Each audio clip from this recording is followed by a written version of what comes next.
Hello story lovers, welcome to Siri Vennela కథల ప్రపంచం. నేను మీ వెన్నెల.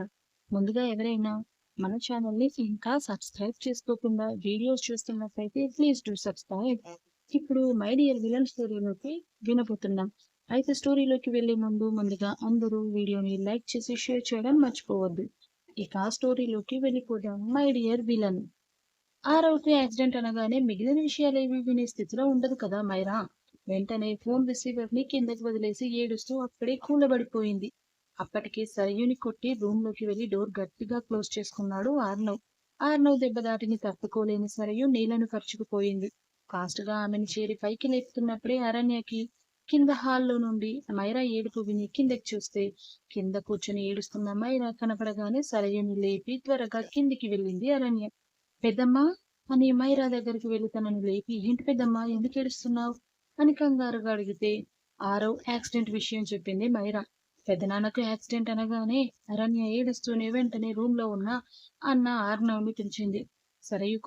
సరయుని కొట్టినందుకేనో అనుకుని రూమ్ డోర్ ఓపెన్ కూడా చేయకుండా ఉన్నాడు ఆర్నవ్. ఎంత పిలిచినా ఆర్నవ్ బయటకు రాకపోయేసరికి అరణ్య సరయుకి మైరాను చూసుకోమని అప్పచెప్పి ఆర్నవ్ రూమ్ కి వెళ్ళింది కోపంగా. 2 సార్లు డోర్ కొట్టినా ఆర్నవ్ డోర్ ఓపెన్ చేయకపోవడంతో, అన్నయ్య నీకేమైనా పిచ్చి పట్టిందా, ఓసారి డోర్ ఓపెన్ చెయ్యి, పెద్దమ్మ చాలా ఏడుస్తుంది అని చాలా కోపంగా చెప్పింది అరణ్య.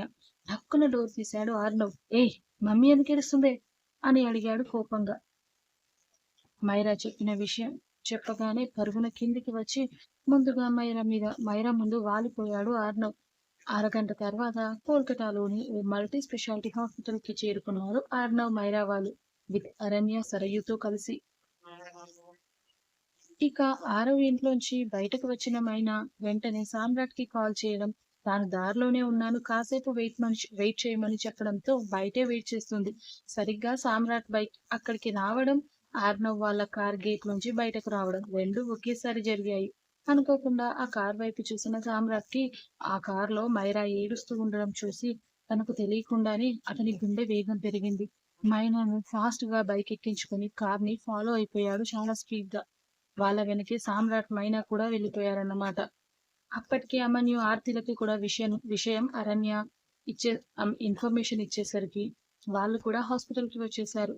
గారవ్కు ట్రీట్మెంట్ జరుగుతూ ఉంటే మైరా ఫ్యామిలీ కోసం హాస్పిటల్ కారిడార్ లోనే ఎదురు చూస్తూ ఉన్న స్నేక్ రాజ్, మైరా వాళ్ళు రావడం చూసి అతను ఒక్క అడుగు వేసేలోగానే మైరా పరిగెత్తుకుంటూ స్నేక్ దగ్గరికి వచ్చి, అన్నయ్య ఆరవ్ గారికి ఏమయ్యింది అని ఏడుస్తూ అడిగింది. మమ్మీ ప్లీజ్ ఏడవకు అని ఆర్నవ్ చెప్తుంటే సామ్రాట్ ఫాస్ట్ గా అక్కడికి వచ్చి మైనా షోల్డర్ చుట్టూ ఆసరాగా చెయ్యి వేసి, ఏడవకండి అని చెప్తూనే ఏమైంది అని అడిగాడు స్నేక్ రాజ్ వైపు చూసి. తన ప్లేస్ ని ఆక్యుపై చేస్తున్న సామ్రాట్ ని చూసి ఆర్నవ్ కి కోపం పొంగుకొస్తుంటే పిడికిలి బిగించి పళ్ళు కొరుకుతూ, డాడ్ డాడ్ కి ఏమైంది స్నేక్ అని దవడలు బిగించి అడిగాడు ఆర్నవ్. షూటింగ్ లో భాగంగా ఆరవ్ ఫైట్ సీన్ లో ఎండ్ టైమ్ లో అక్కడ బాంబ్ బ్లాస్ట్ జరగాల్సి ఉందని, అందుకని వాళ్ళు స్మోక్ బాంబ్ ని ఫిక్స్ చేశామని, కానీ తాము అనుకున్న దానికంటే భిన్నంగా స్మోక్ బాంబ్ బ్లాస్ట్ అయ్యే ఎగ్జాక్ట్ టైం కి అక్కడ మరో బాంబ్ బ్లాస్ట్ అయ్యిందని, దానికి కొద్ది దూరంలోనే ఉన్న ఆరవ్ మీద దాని ఎఫెక్ట్ పడిందని పక్కనే ఉన్న డైరెక్షన్ టీమ్ హెడ్ మైరా వాళ్ళకి చెప్పడంతో స్నేక్ చెప్పిన దాని ప్రకారం యాక్సిడెంట్ అనుకొని వచ్చిన మైరాకి వాళ్ళు చెప్పింది వినగానే ఏడుపు ఇంకా ఎక్కువైపోయింది.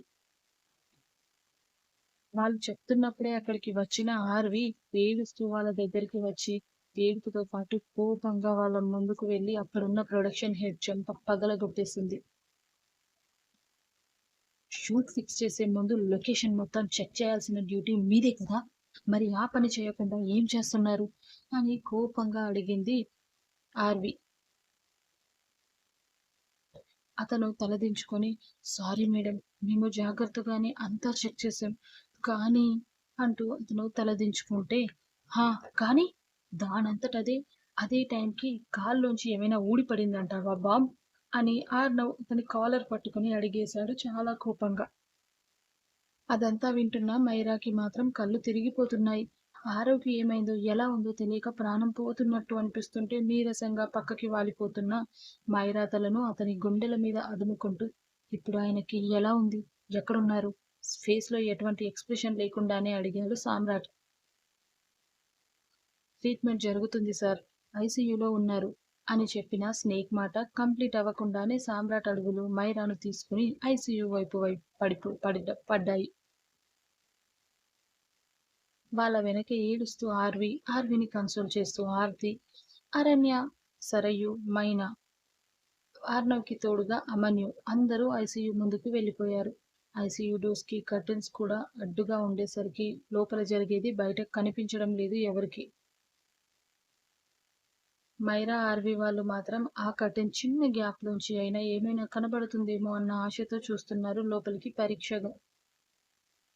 వాళ్ళు అక్కడికి చేరుకున్న 5 నిమిషాలకు ఐసీయూలో ఉన్న డాక్టర్‌కి ఆరో ఫ్యామిలీ వచ్చిందన్న ఇన్ఫర్మేషన్ పాస్ అవ్వడంతో ఓ డాక్టర్ ఐసీయూలోంచి బయటకు వచ్చాడు. వాళ్ళకి కాస్త ఊరట కలిగించడానికి అన్నట్టుగా. డాక్టర్, మా డాడీకి ఎలా ఉంది? ఏమైంది?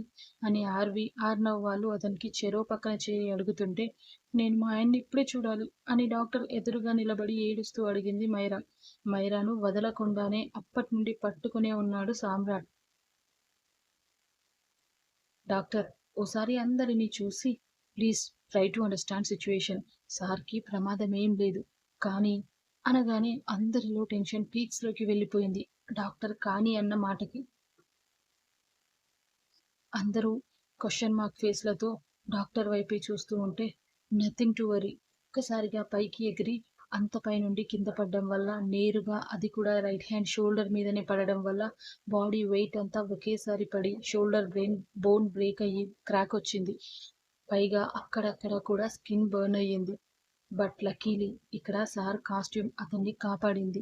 ఇంకా ఇక్కడ మనం హ్యాపీగా ఫీల్ అయ్యే విషయం ఏంటంటే ఆరవ్ గారు ప్రమాదాన్ని ముందే గెస్ చేసి అతను ఎగిరి పడుతున్న టైంలోనే తన జాకెట్‌తో ఫేస్‌ని కవర్ చేసుకోవడంతో ఫేస్‌కి కూడా ఎలాంటి ప్రాబ్లమ్ అవ్వలేదు. లెదర్ ప్యాంట్ అవ్వడం వల్ల కాళ్ళకి పెద్దగా ఎఫెక్ట్ పడలేదు కానీ అప్పర్ బాడీలో అంటే చేతులు ఎల్బో పైన ఇంకా రిబ్స్ దగ్గర కొద్దిగా ఎక్కువగానే కాలిపోయింది స్కిన్ అని చెప్పగానే థాంక్ గాడ్ ఎవరో గాని కరెక్ట్‌గా వాటిని త్వరగానే ఆర్పేశారు. ఇంకా చాలా నయమైంది. లేదంటే లోపలి వరకు ఆ మంటలు శరీరాన్ని కాల్చినట్టయితే ప్రమాదం ఎక్కువ అయ్యుండేది అని హెల్త్ గురించిన అప్పటి వరకు ఉన్న రిపోర్ట్ ఫ్యామిలీకి చెప్పాడు జూనియర్ డాక్టర్. షోల్డర్ బోన్‌కి ట్రీట్మెంట్ జరుగుతుంది. ఇంకా స్కిన్ బర్న్ అయిన ప్లేస్‌లో కూడా హాఫ్ ఎన్ అవర్ తర్వాత పూర్తి ఇన్ఫర్మేషన్ ఇస్తాము. అప్పటి వరకు మీరు కంగారు పడకుండా ఉండడానికి మీకు ఈ విషయం చెప్పడానికి నేను వచ్చాను. ఇక మీరు ధైర్యంగా ఉండొచ్చు. సార్ ప్రాణాలకైతే ఎలాంటి ప్రాబ్లం లేదు అని చెప్పి మళ్ళీ లోపలికి వెళ్ళిపోయాడు డాక్టర్. డాక్టర్ చెప్పింది విన్న ఫ్యామిలీ మెంబర్స్ అందరికీ కాస్త ఊరట కలిగి అందరూ హమ్మయ్య అనుకుంటే ఆర్వి మైరా కళ్ళల్లోంచి కన్నీళ్లు మాత్రం వర్షిస్తూనే ఉన్నాయి ఆగకుండా. ఐసీయూ ఎదుట నుండి ఒక్క అడుగు కూడా పక్కకి వేయడం లేదు. ఆర్వి పక్కన ఉన్న అరణ్య తనని ఎంత కామ్ డౌన్ చేస్తున్నా కూడా ఏడుపు ఆపట్లేదు అరవింద. సామ్రాట్ మైనాను చూసి ఆర్విని చూసుకోమన్నట్టు కళ్ళతోనే చెప్పడంతో మైనా ఆర్వి పక్కనకొచ్చి ఆమె చేతిని పట్టుకొని చిన్నగా ప్రెస్ చేస్తూ డోంట్ వరీ ఆర్వి, సార్‌కి ఏం కాదు. ఏడవొద్దు అని తన కన్నీళ్లు తుడిచింది మైనా. సామ్రాట్ కూడా మైరా కన్నీళ్లు తుడుస్తూ ఆయనకి ప్రమాదం ఏం లేదని చెప్పారు కదండీ డాక్టర్. ఇంకెందుకు ఏడవడం? ఇప్పుడు మీరే స్ట్రాంగ్‌గా ఉండాలి అని చెప్తూనే స్నేక్ వైపు చూశాడు సామ్రాట్. ఆరవ్‌కి అలా జరిగినప్పుడు మొదట చూసింది తానే. ఆరవ్ శరీరం మీద మంటను చూడగానే క్షణం ఆలస్యం చేయలేదు. వెనక ముందు ఆలోచించకుండా తన చేతిలో ఆ టైంకి ఏం లేకపోవడంతో ఆ చేతులతోనే మంటలు ఆర్పే ప్రయత్నం చేశాడు స్నేక్ రాజ్. 30% ఆర్పగలిగాడు కూడా. అప్పుడే టీమ్ మెంబర్స్ కూడా రావడంతో వాళ్ళ హెల్ప్‌తో పూర్తిగా ఆర్పేశాడు. అందువల్ల కొద్దిగా స్నేక్ చేతులకు కూడా బొబ్బలు వచ్చి కనపడుతుండే. మీరు కూడా ట్రీట్మెంట్ తీసుకోండి. ఆయనకు మొదట హెల్ప్ చేసింది మీరే అనుకుంటా అన్నాడు సామ్రాట్ స్నేక్ చేతులను చూసి. అప్పుడు చూసింది మైరా స్నేక్ చేతుల వైపు.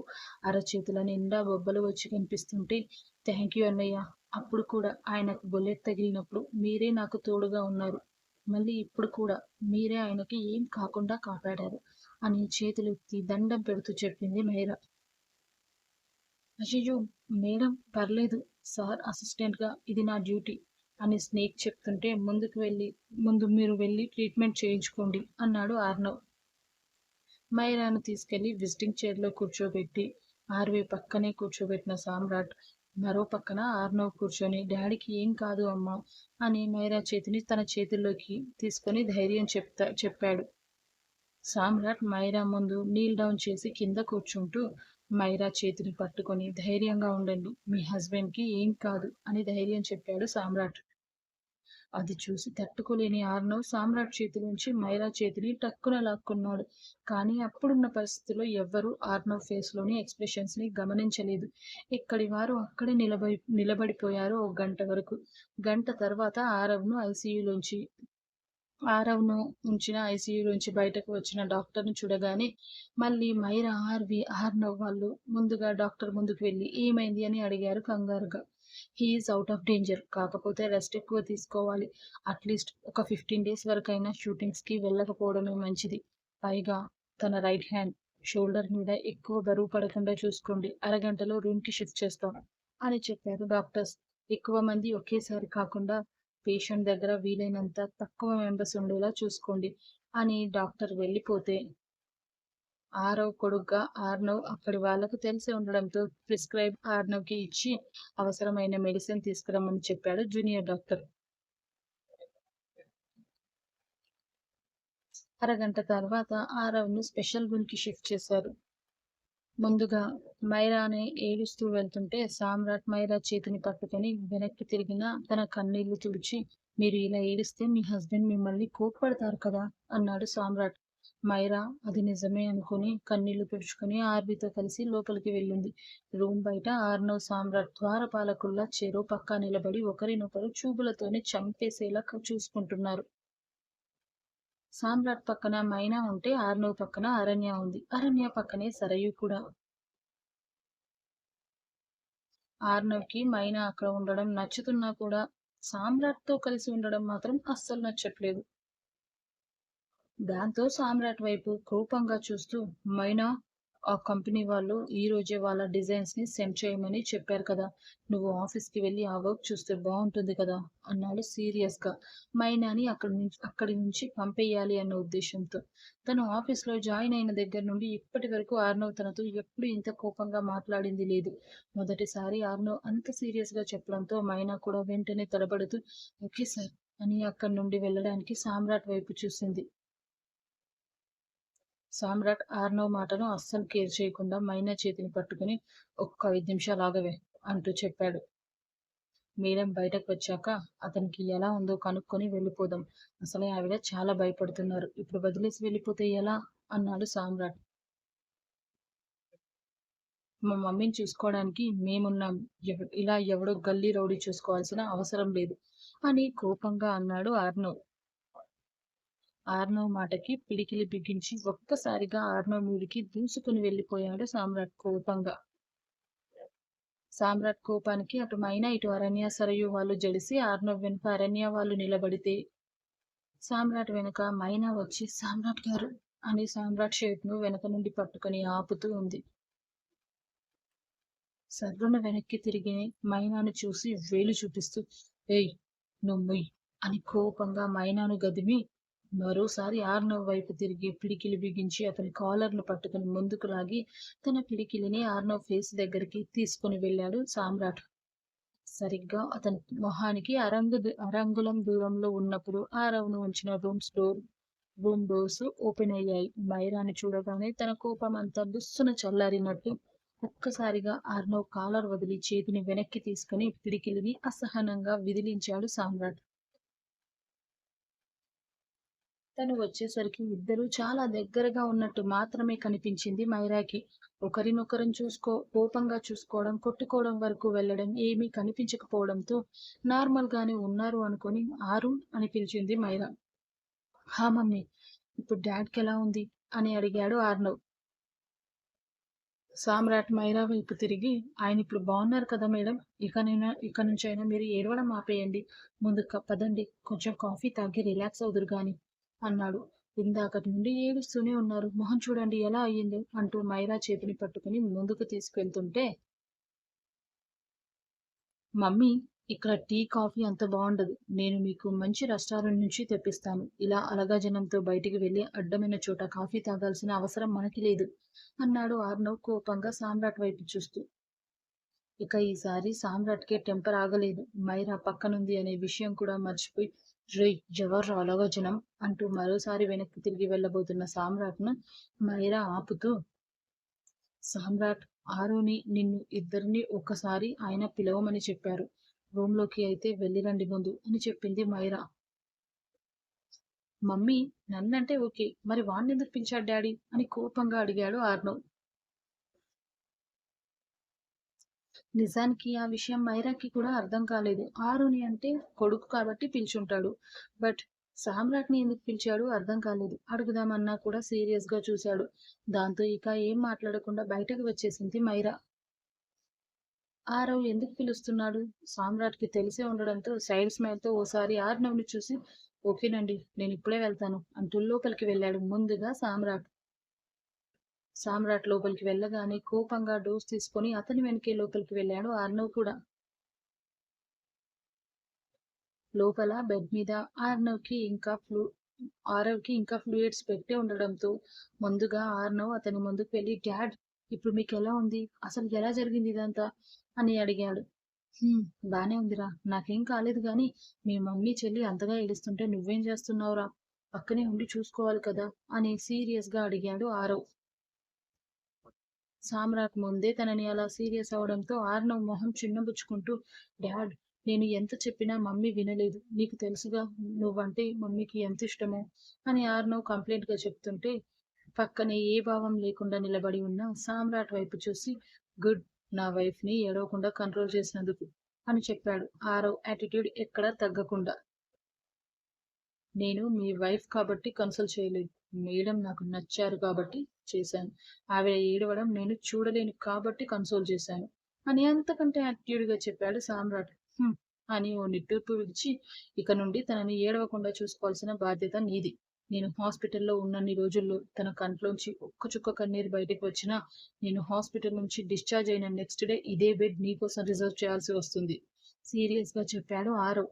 హలో! నువ్వు చెప్పావని నేను తనని జాగ్రత్తగా చూసుకోవడం కాదు. నువ్వు వద్దన్నా కూడా నేను ఆవిడ వెంటే ఉంటాను అని అంతకంతే సీరియస్‌గా చెప్పాడు సామ్రాట్. డాడ్, అసలు మీరేం మాట్లాడుతున్నారు? మమ్మీ గురించి వాడికి చెప్పడం ఏంటి? అని వాళ్ళ మాటలు అర్థం కాక చిరాగ్గా అన్నాడు అర్నవ్. రేయ్! నాకెప్పుడు ఏం చేయాలో బాగా తెలుసు గానీ నువ్వు నోరు మూసుకొని చెప్పింది చెయ్యి అని ఆర్నవ్‌ని బెదిరించాడు ఆరవ్. ఆర్వీని ఏడవకుండా, అలాగే ఆర్వీ గురించి ప్రతీదీ చూసుకోవాల్సిన బాధ్యత నీదే అని ఆర్నవ్‌కి అప్పజెప్పాడు. అండ్ నీతో ఇంకో ఇంపార్టెంట్ విషయం కూడా మాట్లాడాలి. నువ్వు కాసేపు సైలెంట్‌గా ఉండు అని సామ్రాట్ వైపు తిరిగి,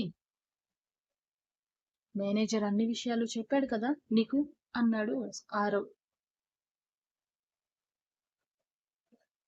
ఇప్పుడు అవన్నీ అవసరం లేదనుకుంటా అన్నాడు సామ్రాట్ కూడా చాలా సీరియస్‌గా.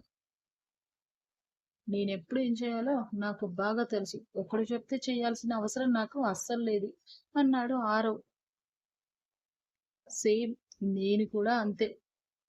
నువ్వేదో చెప్పావని నేను చేస్తా అనుకుంటున్నావేమో. నాకు నచ్చింది కాబట్టి చేయడానికి ఒప్పుకున్నాడు అన్నాడు సామ్రాట్ కూడా అంతే పంతంగా. ఆరవ్ మనసులో, అందుకేరా ఏరికోరి మరి నిన్ను సెలెక్ట్ చేసుకుంది. నిన్ను ఎలా వంచాలో నాకు బాగా తెలుసురా అనుకుంటూ, మీరిద్దరూ బయటికి వెళ్లి ఓసారి ఆ స్నేక్ గాన్ని లోపలికి పంపించండి అని చెప్పాడు ఆరవ్. సామ్రాట్ ఆరవ్‌ను అసలు ఎలా ఉంది అని కూడా అడగకుండా వెంటనే వెనక్కి తిరిగి రూమ్ నుంచి బయటకు వెళ్తుంటే, ఆరవ్ మాత్రం అక్కడే ఆగి, డాడ్, నాతో ఏదో మాట్లాడాలి అన్నారు అని అడిగాడు. ఆర్నవ్‌కి చెయ్యి అడ్డుపెట్టి ఆపి, నేను చెప్పేంత వరకు నువ్విక్కడి నుంచి వెళ్ళడానికి వీల్లేదు అని వెళ్తున్న సామ్రాట్‌ని ఆపి చెప్పాడు ఆరవ్. అసలు ఆరవ్ మాటే లెక్క చేయనట్టు హూ కేర్స్ అన్నట్టు అతనికి ఒక యాటిట్యూడ్ లుక్ ఇచ్చి షర్ట్ బటన్స్ 2 ఓపెన్ చేసి కాలర్‌ని వెనక్కి తోసి మరీ ఆ రూమ్‌లోంచి బయటకు వచ్చేసాడు సామ్రాట్. ఎక్కడా తగ్గరు కదా ఈ సామ్రాట్ ఆరవ్. నెక్స్ట్ ఏం జరగబోతుందో తెలుసుకోవాలనుకుంటే వింటూనే ఉండండి మై డియర్ విలన్.